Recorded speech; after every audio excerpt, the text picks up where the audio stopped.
Hey now. Let's do it live. Here we are. Phillies open up the season by taking 2 of 3 against the Nationals down in D.C. A lot to like. Question coming out of D.C. Luke Arcaini with me here is, do we have a controversy? Edmundo Sosa, second in the NL in average. This is a great start. Not kid. Look, 2 of 3, and of course we're going to hit on all things in Major League Baseball. We'll talk a little bit about the Yankees and what they were doing, changing the way the bats are made. Just absolute madness coming out of the Bronx, and of course the box score tells you exactly what was taking place in those games as well. We'll hit on a lot of the big picture stuff as far as the MLB is concerned. We'll talk about the Rockies, who are coming up starting on Monday versus the Phillies for the home opener. Luke, how we doing today, sir? Good. I'm just waiting for the Phillies to get the torpedo bats. I'm ready, dude. I don't know what to go with those things, man. Something doesn't feel right about it. I don't care if you sit up and pull up a rule book here. Something about it doesn't feel right. But nonetheless, if it is right, those boys are mashing in the Bronx these last few days. Yeah, I mean, it was a good opening weekend for baseball. A lot of good games, some surprise teams, some teams looked really bad in their opening weekend. But other than that, no, that's about it right now. It's a good weekend. All right. Yeah, look, from where I was at with the Phils, being able to put up some numbers in both of those games, of course, coming up short today with Nola getting roughed up. Just going up against DC and going down there and open up the season, taking 2 or 3, Schwarber hitting a couple bombs, Harper. I mean, that was some fun stuff to open the season. But I can't get crazy here. There's a lot to like. It did sting a little bit that Trey Turner was dealing with a little bit of a back injury, so hopefully he's able to get rested and get back into it. But Stott had himself a pretty good game on Saturday. Yeah, he did. As far as I'm concerned, Wheeler looked good. Things are off and running here. 3 games in, and as I said a few times already, a lot to like. There's a lot more to like than there is to dislike. And honestly, there wasn't really a lot to dislike. Even if you look at the 19 strikeouts from opening day. But I mean, hey, they won the game. And then they came back yesterday and they mashed yesterday. No, I mean, it was a good opening weekend for them. There were a lot of good at-bats. I think Schwarber probably the best weekend, I would say. Like 5 for 13 this weekend, multiple homers. He had a really awesome weekend. Some nice at-bats against lefties from Marsh and Stott, which is nice to see after a rough opening day for them. But yeah, I mean, a lot to like. Obviously, the Edmundo Sosa thing, it seems like he'll probably be in the lineup tomorrow. The Phillies are, I think, a little hesitant about bringing Trey back out tomorrow just because they have the off day Tuesday. I don't really think there's any reason to play him out there tomorrow. So give him a little long weekend kind of thing to get the back right. But other than that, no, I mean, they looked good. Most of the bullpen guys looked good and sort of up to speed already. So yeah, it's a good weekend so far.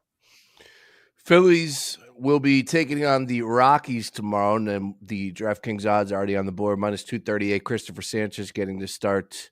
Marquez on the mound for the Rockies, +195. Rockies lost 2 of 3 to the Tampa Bay Rays. Were able to win on Saturday, just lost today. And just looking at that lineup, that's a brutal lineup. I will say there's a few young guys in there that I do like, but that's a team that has bottom 3 team in baseball written all over it for this year. If you think their lineup's bad, you should look at their starting rotation. It's about 8 times as worse. I don't think one of their pitchers would be the 5th starter on the Phillies this year. It's very brutal out there in Colorado. This should be a sweep for the Phillies, and absolute minimum 2 of 3. Yeah, that's the goal of mine, of course, with an early series. Can't get too crazy. Rockies got to figure some things out, but 2 or 3 should be locked in and pretty much a guarantee. We'll see if they're able to get the sweep there. But just any big takeaways as far as rust coming in? Did you have any spring training questions that maybe you're applying to the first 3 games? Anything that was a carryover? Did you learn anything as far as the bullpen? Where are we at with any of those discussions here? Yeah, not a ton. I will say the Jordan Romano thing from opening day. I think that's just more of him not really being in a ton of real live games for a while. I'm not leaving that game saying he's cooked and he's done. I think it was just a rough outing. I will say I didn't think a good portion of his outing on Thursday was that bad. He sort of lost control there for a little bit, but number one, he got messed up from the umpire. His first pitch of his outing with the Phillies was a strike right down the middle, and the umpire called it a ball. And that was like a heck of a way to really start off his sort of outing. And then he kind of lost it. Then he found it again. But as far as Romano, I think he's fine. I like what I saw from Rojas today. He looked good. That was honestly one of the first times that he's played the outfield. I can't even remember if he played the outfield at all in spring training. He was dealing with the shoulder thing. So he looked fine to me. Nothing really else. I will say Nick Castellanos is tied for third in all of baseball in walks. So if you do want to say these guys are sort of changing the approach a little bit, Nick Castellanos, the walk king now, apparently 4 walks in 3 games. But yeah, no, I really like what I saw from Schwarber. It's to me like obviously this is a contract year for him. This is a big year. And while I think he wants to return to Philadelphia, he still knows in the back of his head that he's playing for contract. He's not old yet. He's still at 30s range. He's sort of getting there, but if he has another unbelievable year, there's going to be more than just one team in on him this offseason. So I'm hoping the Phillies get that deal done as soon as possible. I've been saying that since spring training. I would love for them to just extend Schwarber right now. I don't want them to go into the offseason and not have Schwarber under contract. But no, it was a nice weekend from him. I liked what I saw from Bohm as well. He obviously had a huge hit Thursday. But yeah, there's anything crazy majorly bad from the weekend, which is good. As long as you come out of opening weekend with no serious injuries, and then hopefully you win a series, that's just a positive in itself. Yeah, right there with you on all of that. Of course, the first game was the record for 13 strikeouts, and it was all due to the shadow and the time of day where that was played. And again, they spoke about it post game, and it was just tough. So, and you got to give a tip your cap too, because Gore was pretty damn. He was great as well. He was mowing us down. I saw his like pitch breakdown after the game, and he threw he was 20-something sliders, and I think 14 of them the Phillies whiffed on or something like that. He was really good that day. Really good. The shadows definitely didn't help either team because Wheeler and Gore were both rolling the first 5 innings. But yeah, he was nasty that day. All right. No injuries, right? Nothing to worry about on that front? No, other than the minor Trey, ones, the Trey and JT. But that's not major. They said if they desperately needed those guys to play today, they would have been able to play. So nothing, no major injuries, which is a positive in itself. All right. What's the biggest overreaction from the 3-game slate here? Phillies or MLB? Phillies. Phillies. Take us to the timeline. Ooh, who's man. cooked? Who should be fired? Who's getting traded? Aaron Nola should be cut and sent to AAA. I saw a lot of that today. A lot of Martian stock can't hit lefties after game 1. Granted, I did hate one of Brandon Marsh's at bats at the end of game 1. But I would say those are probably the main overreactions. And the other one is probably Jordan Romano's cooked. Shout out to our friend Mark Henry Jr. But yeah, no, nothing really as far as the Phillies. As far as the MLB, if you want an overreaction, Marlins might be in the running for the NL East. That team is kind of electric these last 3 games. Yep. But no, they are still a very bad baseball team. But they're 3-1. They're somehow at the top of the East. As far as MLB, it was a rough weekend for the Braves. They started off 0-3. -5 run differential. Obviously, I think we know what happened to the Brewers yesterday out in New York. That one, dude, that was crazy. I don't know if you were watching that because the funniest part about it was it was the Nestor Cortez return. And he steps out there for the Brewers. I think Goldschmidt led off, and it was one pitch, homer. Second pitch of the game, homer. Third pitch of the game, homer. Back to back to back on the first 3 pitches of the game. They ended up hitting 9 home runs. I think it was 21-8, I think was the final, something like that, 20-7, something like that. A pretty brutal weekend if you're a Brewers fan. And I mean, I guess we can just say about the Dodgers that, I mean, I don't know when they're going to lose. Hopefully it's next weekend when we play them, but that's a really good 5-0 baseball team right now. And they already have a +14 run differential. Yeah, it's ridiculous. They're 5-0, as you said. And I looked up, and it's their 8-hole hitter, Tommy Edman, who I believe has 4 home runs on the year already. It does. And nobody was saying a thing about him. And here he is. He's got 4 home runs. I think he leads National League. And he is the 8-hole hitter for the Dodgers. Yeah. It's absurd. He has the most total bases on the team. It's funny. He has a 905 OPS, and he has the 6th highest OPS on the Dodgers so far. They rake. I think we knew they were going to rake. But yeah, I mean, they have a chance to win 115 baseball games this year. I'm going to just set the record straight. They have a chance to break this record. It's just as long as they stay healthy. They have one of the best rosters that I've seen in a while. I will say, as far as the overreaction category that we were talking about, a lot of overreactions to Roki Sasaki so far. His first 2 starts, not good. There was a clip of him sitting on the bench. It looked like he was like ready to cry. I mean, it's a lot of like just insane overreactions to a really young kid who's never played in Major League Baseball. Like, that kid's gonna figure it out. He is too gross not to figure it out. I mean, the same thing happened last year with Yamamoto. He did not have a good start. I mean, look at him now. So I can't buy any of these overreactions to Sasaki. I will say another team that did impress me this weekend was the Baltimore Orioles. I think they lost today, but their offense looks really good. They scored 24 runs on first 4 games.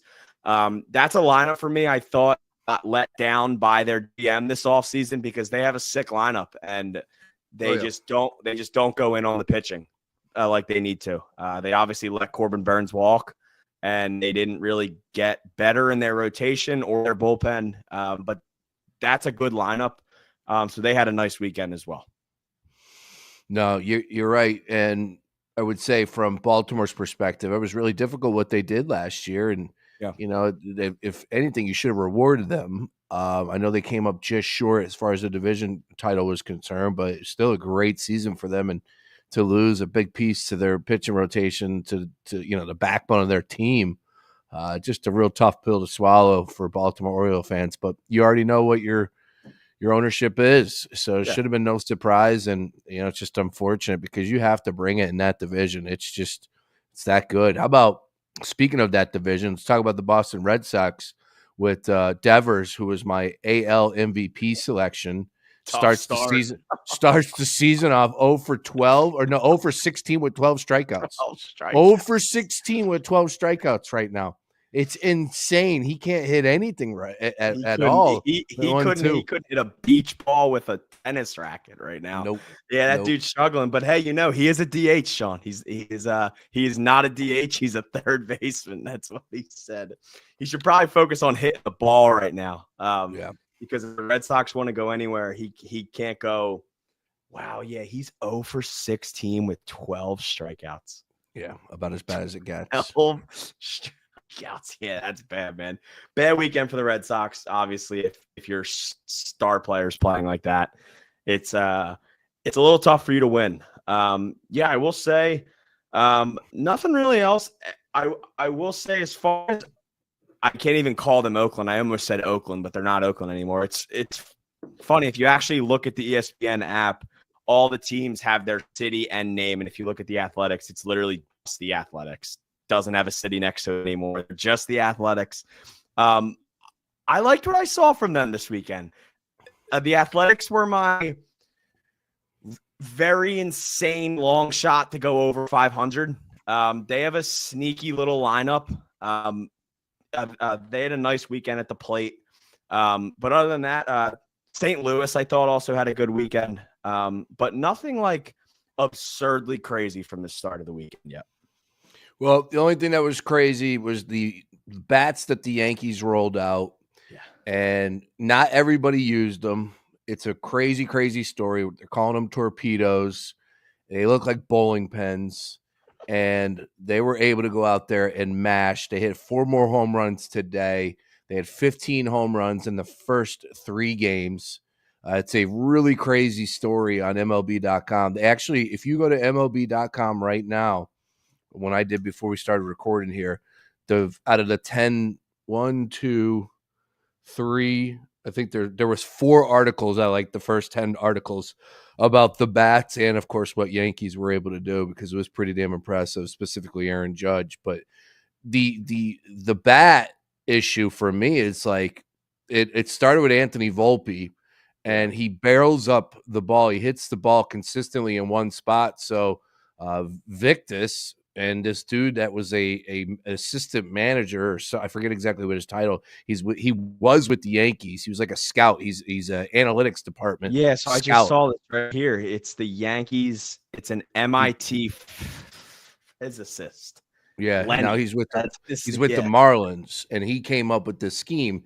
So they used it. Now they used it last year too, apparently, and Giancarlo Stanton is on record saying that something changed last year and it messed him up and it hurt him. So they were wondering if he was using the bat last year, because he was confirmed as one of the players to use the bat, and maybe it messed with him. A guy like Cody Bellinger is using it for the first time, and he said that he likes the weight distribution. He likes the change of it. And of course, he hit a bomb. It makes perfect sense. It's just funny that, like, now 2025, 2024, that's when something like this happened, because you just think that people are smart and doing things like this for a long time, that we would have seen some bats at least change shape. Like, it makes a lot of sense. So I expect to see more of it. And I don't think MLB can do anything to stop it, because it's not legal. Successful. It's legal, A, and B, it's not successful for everybody. Yeah, and I mean, if you're the Yankees, you're not going to stop using them now as well. Like, if it's completely legal, you're going to use them. But it is funny that it, like you said, like, it took this long for, like, people to start realizing that, like, this is legal and you can basically have halfway to, like, a juiced baseball bat. Because there's this screenshot from Jazz Chisholm batting, and I mean, he has 3 or 4 home runs through his first 4 games this year. I mean, dude, like you said, it literally looks like a bowling pin. Like, the barrel is so thick and the handle is a lot skinnier than it was. It's bizarre. I'm curious to see how many teams start doing it. If teams see this and we're like, yeah, we might as well try. I mean, what's the hurt in having the Colorado Rockies use those in Coors Field? Like, those balls would fly a mile in that stadium if they use these bats. So I'm curious as to who kind of starts to use them, because it is funny that it just randomly just like happened, because it's always technically been legal, but I guess nobody ever thought to just make the part of the bat that you hit the ball with thicker. I mean, it seems like a simple concept, but when you actually put it into perspective now, it's like, yeah, maybe people should have been doing that a long time ago. Yankees were doing it last year. Aaron Judge has not used it, and he matched all last year. Of course, we know he did, and he hasn't used it this year, so you can get that out of your head. But when 4 of the first 5 home runs surrendered by Cortez on Saturday, torpedo users: Goldschmidt, Bellinger, Wells, Volpe. All 4 of them have used it. So it's just crazy. And you brought up Jazz Chisholm too, the success he's had. So we'll see. You know, it's a copycat league in all the professional leagues. It's going to start to travel. People are going to start ordering them and getting them. And why not tinker with it? See if that's for you. And, you know, at the end of the day, it's going to reward the fans if people are going up there and mashing. It's just funny. Now, off the bats, let's talk about Aaron Judge, because we are now in we're in Barry Bonds territory, where you can't throw him Like even one pitch, Bonds would get one strike a game and he would hit it out of the park every time. That's where Judge is at right now. Judge, if you throw a pitch that's a strike, he's mashing it, and you got to put him on, especially right now because he's red hot. Don't throw it near the plate. No, I mean if you throw him anything at his belt or higher, it's going to go into the stands. He is 6 for 11 with 2 doubles, 4 home runs, 11 RBIs, 20 total bases, 3 walks, and just 2 strikeouts so far in his first 3 games. A 545 batting average, a 643 on base percentage, a 1.818 slugging percentage, and a 2.461 OPS. Like that, I mean, that's unheard of. And I get it. It is 3 games. But I mean, if this guy hits like this all season, he's gonna hit like 75, 80 homers. It's just insane. He is at the top. He is the top guy, man. His bat is just absolutely incredible. You'd be a fool if you were any pitcher to throw him anything close to the plate. But now, once again, he has to do it in October. And obviously we have a long ways to go until that. But what? I mean, he hit 60-something homers last year, and then he basically went cold in October. I mean, if this guy hits like this in October and the Yankees can get in, the Yankees are most likely going to give the Dodgers or whoever it is from the NL a really good fight. But you need this Judge all year because the Yankees will win a ton of games. Because the thing about Judge is, too, he gets other guys going. And if he's cranking home runs, then other guys on the team start cranking. I mean, we saw it this weekend. This team has 11 home runs through 3 games. It's just absurd stuff. They're averaging about 4 homers a game right now. If he's going, everybody else usually goes with him. It's when he struggles that everybody else starts to struggle. So, I mean, if he gives you a season like this with some, 310 average and a 800 slugging percentage, I mean, this guy's going to be on pace for a lot of homers. I think we're going to have him in some crazy races around June, because I wouldn't be surprised if we get to June and he's at 25, 30 homers already. Yeah, it's pretty electric what he's doing, and he did get intentionally walked with the bases open in the 8th inning, and Chisholm went yard immediately following. So but that's the right move. Yeah, but you got to do it. But it's crazy that truly is the right move. Like, I would rather give up a 2 home run to Chisholm than I would risk that. And I know it sounds weird because you'd rather have just 1 run than 2 runs, but like you don't expect Chisholm to hit a home run every time he's at the plate. Right now, you expect Judge to hit any single strike out of the ballpark. So, like, if there's nobody on base, if the bases aren't loaded, I'm probably walking Aaron Judge almost every single time right now.